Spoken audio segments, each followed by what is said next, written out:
estamos haciendo revista erótica. Sí, sí, no, ça ne... Pero para nosotros es mucho más que eso. Avant, c'était très la petite blonde aux yeux bleus, avec le corps tout fin et les gros seins comme ça. J'avais une vision un peu du magazine érotique et juste fait pour faire bander des mecs, quoi. Enfin, souvent on dit ça, ah mais il y a du porno partout, on est entouré de porno. Et en fait, on est entouré de représentations du porno. This makes me nervous. Si je vous parle de magazine érotique, vous allez sûrement penser à ça. Alors, même s'il existe encore, le magazine fondé par Hugh Hefner en 1953 semble appartenir à un autre temps. Déjà parce qu'à l'époque, c'était une réponse plutôt très sexiste à une société ultra puritaine et que ça se vendait par millions d'exemplaires à travers le monde. Alors qu'aujourd'hui, avec Internet, on a du porno à portée de clic et on retrouve des images plus ou moins dénudées un peu partout sur nos réseaux sociaux. On peut alors se demander à quoi ça sert d'imprimer aujourd'hui des photos de femmes nues dans un magazine et surtout, qui les achète. Je suis partie rencontrer des artistes qui pensent que les magazines érotiques de niche peuvent offrir de nouvelles manières de voir la sensualité. Alors, anti-Playboy ou Playboy moderne, je vous laisse en décider. Vale, cuando quieras. Mírame. Ahí. En 2006, lors d'une exposition, les photographes de mode Paco y Manolo présentent un magazine centré sur des images de nus masculins comme œuvre. Ce numéro, censé être une œuvre unique, devient le point de départ du magazine Kink, un magazine semestriel dédié à l'art antinormatif et à l'érotisme masculin. Il est aujourd'hui tiré à 2500 exemplaires et distribué dans plusieurs pays. Lorsque je les ai rejoints, Paco et Manolo jouaient à cache-cache avec des flics lors d'un shooting sauvage pour leur prochain numéro. ¿Camiseta, Paco? No, ¿Todavía no? no, está la policía. Vale. Pues entonces vámonos más para aquí. En el fondo es como fotografiar algo prohibido y está bien el sentir que estás como haciendo algo que es un poco mínimamente subversivo. O sea, Claro. Toujours armés de plusieurs appareils, un numérique, un polaroid et un argentique, Paco y Manolo cherchent plus à capturer le réel que le fantasme. Parce que dans Kink, les mannequins se mettent à nu au sens propre comme au figuré. Chaque série photo est accompagnée d'écrits qui nous invitent à entrer dans l'intimité des modèles. a mí hay una palabra que me encanta y que define todo lo que hacemos, que es naturalidad. No, ponte cómodo, simplemente. Está lo más cómodo posible. Que tienes el sol ahí. Ahí, perfecto. Ahí. Quédate. Yo creo que tiene que ver, por un lado, con la naturalidad, con el hecho de... Y después con una visión de no sentimiento de culpa, de no tener... de vivir la sexualidad de una forma muy libre, desacomplejada. Enséñamela, pero con una mano estira bien. ¿Quiero ver la polla? Ahí, a ver. Siento que tengo una naturalidad como para transmitir algo en lo que tal vez dentro de otro modelaje no me saldría de esa misma manera. Tengo un poco como una parte exhibicionista en mí y soy un poco voyerista desde mi punto de vista. Y es como, no sé, devolver eso o tratar de generar eso en la gente que puede observarme, como que me encuentro un momento conmigo y lo disfruto. Me encanta. À l'inverse de Playboy et ses playmates au corps de rêve, avec Kink, les mannequins ont plutôt le physique du mec que vous pourriez croiser tous les jours. Ce sont toujours les modèles qui contactent spontanément les photographes. En 18 ans, Paco et Manolo n'ont jamais démarché personne. Parfois, ils ne savent même pas à quoi ressemblent les modèles avant de les photographier. Un amigo nos decía, vosotros realmente os da un poco el miedo de decir lo que busquéis realmente. Y es como una cosa un poco cursi, ¿no? Es como si buscamos la belleza. Pero la belleza en cualquier tipo de cuerpo. Al principio, cuando empezamos a trabajar, había un prototipo muy marcado de hombre que salía en las revistas. Nosotros queríamos romper eso, queríamos que todo el mundo estuviese preparado y pudiese salir en una revista y que todo el mundo pudiese ser deseado, como de hecho todo el mundo es deseado. Paco y Manolo ne sont pas rémunérés pour leurs photos et ne payent pas les mannequins non plus. Car selon eux, l'argent pourrait biaiser le naturel du shoot. No queremos tener poder sobre nadie. O sea, Lalo hace lo que quiere. O sea, el dinero condiciona. Claro, o sea, yo no quiero decirle, tú haces esto porque yo te estoy pagando. Ellos nos dicen, tú haces esto porque yo te he pagado. Claro. Sí. Entonces, nosotros, aquí es una relación de igual a igual. En choisissant le papier, ils sortent le sexe d'une consommation de masse et l'inscrivent dans une autre temporalité et sous un autre regard, loin des plateformes comme OnlyFans ou Mime. qui participent à la standardisation des corps selon eux. Las redes sociales realmente han cambiado lo que es el concepto de persona, ¿no? La gente se muestra en todo momento. Es decir, parecía como que el amateur y todo esto había estado en los 2000 y de repente vuelves a ver ese porno que veíamos en los 80 con Jeff Stricker o con todos esos actores porno que eran culto al cuerpo y eran como esculturas, como la belleza que se entendía. Y con el OnlyFans y todo esto, pues vuelven otra vez los mismos cánones, ¿no? de belleza.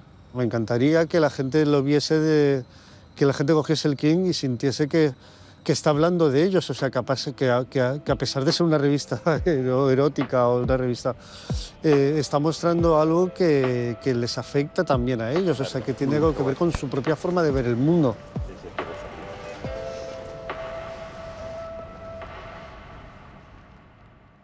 Playboy, c'était pas juste un magazine de photos de mannequins dénudés et sexy.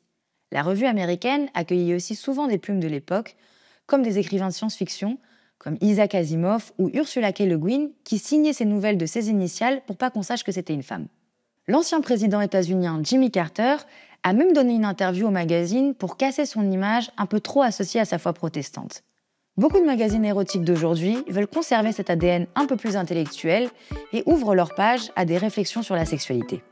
C'est un magazine sur les cultures pornographiques, c'est pas un magazine pornographique. Alors oui, c'est pas un magazine porno, mais le nom fait quand même bien référence au célèbre site interdit aux moins de 18 ans. Le duo a demandé l'anonymat pour mieux s'effacer derrière la collective d'artistes qu'ils font intervenir dans chaque numéro. Nous, on a créé YouPorn en se disant que c'était un espace créatif pour des gens qui ne l'ont pas forcément, l'espace. YouPorn est un zine qui parle de la culture pornographique à 360 degrés, de l'industrie qui la produit aux droits des travailleuses du sexe, en passant par la simple consommation de contenu.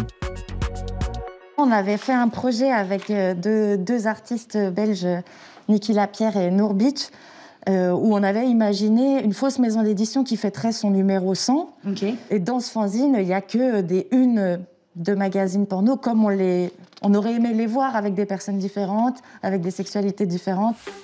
Chaque numéro de YouPorn prend une forme et un thème différents. Par exemple, le tout dernier qu'on a fait, il est sur le travail. Et du coup, on a pris la forme journal. Ça nous faisait penser à quand tu vas au boulot le matin, que tu as les magazines gratuits, tu vois. Parfois, c'est un journal sur le thème du travail. D'autres fois, un bento pour aborder le food porn, un album Panini pour le sport, ou encore une boîte à secrets remplie de surprises pour le thème Golden Age. Ah, et vous avez mis des poils? Ouais, on a mis un sachet de poils. Et regarde, on a bombé à la main. Et c'est les poils de qui? Tu penses bien que ça a été quand même là. Ça c'est le grand mystère. Hein. C'est toi qui... Ok, c'est moi qui visualise la personne qui porte ses poils. Voilà. D'accord. Vous l'avez compris, YouPorn traite de la pornographie avec beaucoup d'humour pour mieux désamorcer le tabou qui l'entoure. Mais c'est avant tout une publication qui met en avant une diversité de points de vue sur le sujet.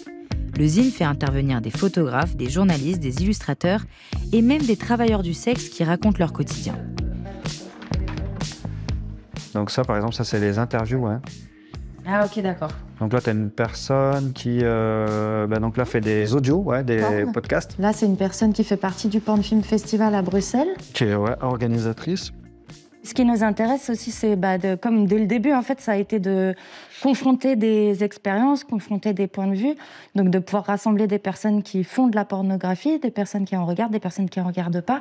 Tout ça crée dans YouPorn un espace d'échange, de discussion et de communication avec des points de vue différents qui peuvent se compléter et qui peuvent ou s'opposer, mais en tout cas, voilà, créer de la discussion, je crois que c'est le truc qui nous... La rencontre, en fait, c'est le truc qui nous importe le plus. Sur la forme, l'inspiration vient directement de l'esthétique de l'Internet des années 2000, mais aussi de celle du contenu des magazines de charme de l'époque. Des photoshoots aux romans photos un peu kitsch. C'est des graphismes qui sont faits à la base dans les années 80-90. Donc ça, c'est un test, comme il y avait dans certains magazines. On a modifié quelques petits éléments, histoire qu'ils ne soient pas trop cringe. Par exemple, avec son consentement, bien sûr, ça c'est vous qui l'avez rajouté. Oui. Les vieux magazines porno qui étaient dans les bureaux de tabac, c'était évidemment beaucoup trop normatif. Nous, ça évidemment, on voulait s'en détacher pour pouvoir exprimer toute la complexité et toute la pluralité en fait de ce que peut être la pornographie, les nouvelles pornographies. 100 à 150 exemplaires sont édités et disponibles pour chaque numéro. À travers ce zine, ses créateurs cherchent à provoquer des discussions et des questionnements trop peu présents ou encore tabous autour de contenus pourtant très accessibles et très normés.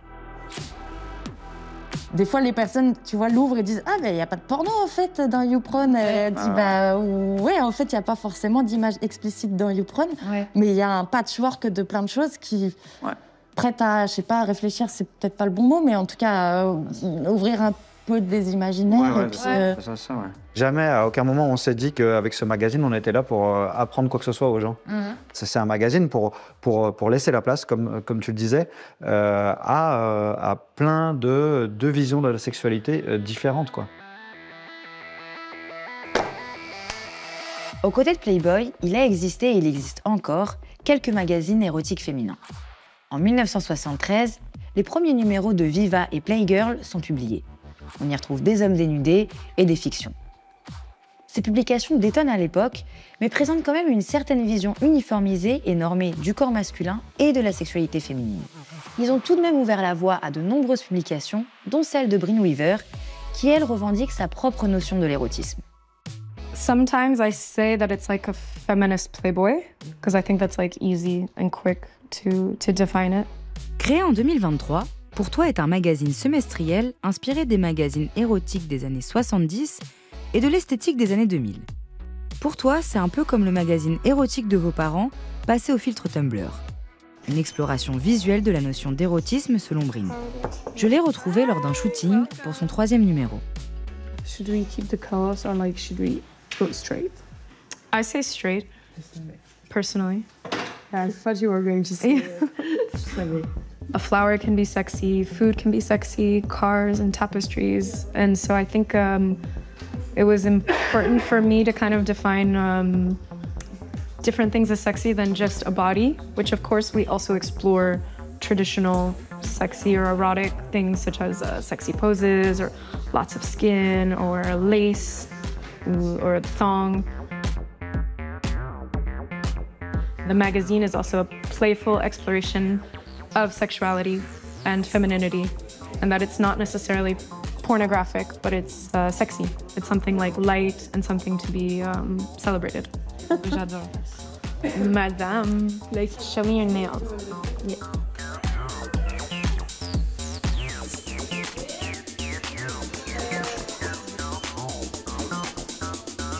I like it when you can see a little bit of the hair too.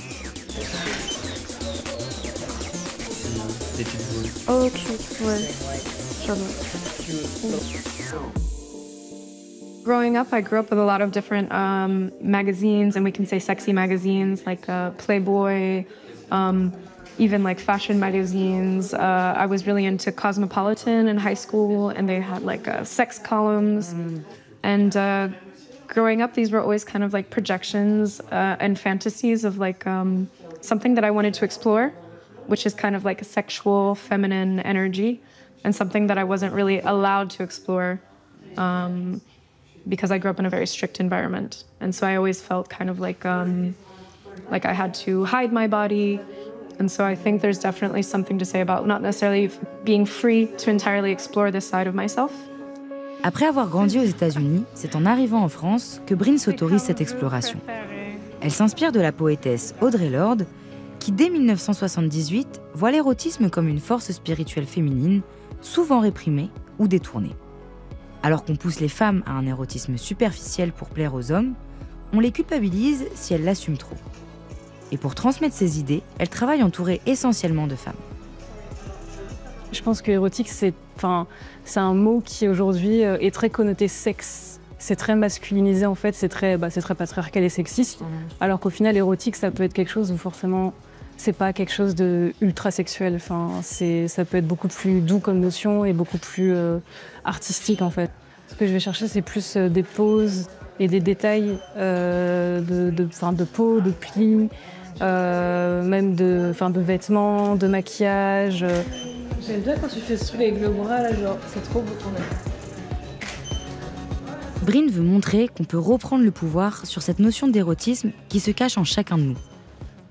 Pour faire poser des modèles, elle s'est alors naturellement tournée vers ceux qui l'entouraient, sans se poser de critères ou de normes. with Ellen, we chose our friends, and my friends all look very different, and like my circles are more or less diverse. And so I think it was a reflection of my community.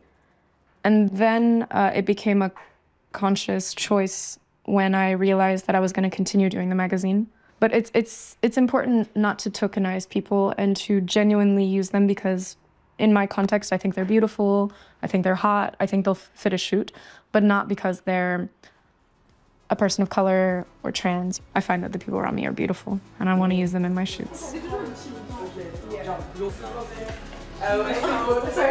I noticed the reaction of people was so positive, that it was really touching to me, that people found a lot of meaning beyond just beautiful images. They could see themselves in the magazine. They saw different representation, that different bodies and different types of people can be deemed as hot and sexy, and I think that was really important for me. Publier des photos de femmes et d'hommes nus dans un magazine, si c'était subversif à une époque, ça l'est beaucoup moins en 2025.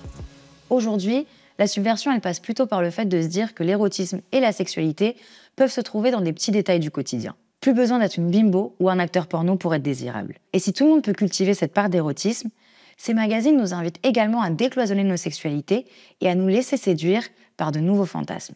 Et en fait, il faut tous qu'on bosse un peu ces trucs où on croit qu'on connaît. Et en fait, on ne connaît pas. Il y a tellement de choses qui existent, il y a tellement de personnes différentes, il y a tellement de kinks différents, il y a tellement de choses à découvrir que se dire, bah, en fait, ce qu'on croit connaître du porno, en fait, on ne connaît rien. On a juste des représentations et on ne connaît pas, en fait.